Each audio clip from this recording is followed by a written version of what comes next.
做好自己，今季4歲由呂健威馬房評分由62下調至56，上仗於4班沙田草地1400米落敗後，今仗續於同程出戰，續配霍宏升負1232磅出戰。該區於10檔出閘起步後，順利於內欄包廂位置，以偏快步速進入最後400米開始發力，在最後200米力並加英晉升帶離群區，最後在好地時間1比21.14及末段23.27以第一名過終點。以全日各場賽事以正常至偏快步速下，該場能夠在快標準時間快9線完成，比同日另一場4班1400快3.5線，更比另一場2班1400米慢不足1線。這情況下，此區在前領跑法下已有如此表現極之出色。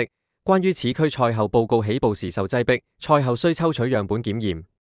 呂救在第5場憑過往未嘗上名的做好自以取勝，入閘前賠率由7倍急跌至4.3倍大細門。賽後練馬師呂健威說：做好自己質素上升，仍然在學習中。他不太喜歡受騎師控制，如果騎師稍為流力時，他會昂頭，走勢不太規矩。上場開始為他加配交叉臂箍，希望有所幫助。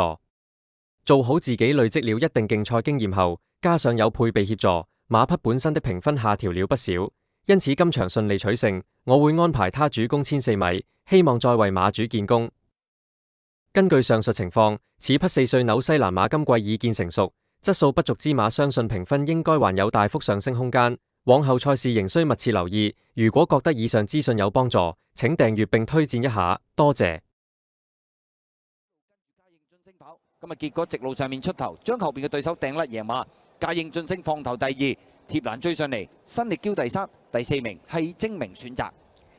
上次咁快步速翻到嚟唔散，嗰場好強啊，4622啊，所以做好自己，臨尾大熱門贏啊。嘉應晉升跑過第2名，新力驕第3，跑第4名係灰馬精明選擇。哇，落飛落到大熱門啊！呢隻做好自己，擺喺前面走，臨尾撻咗一輪，卒之都趕過隻嘉應晉升。哦，但係3、4檔亂。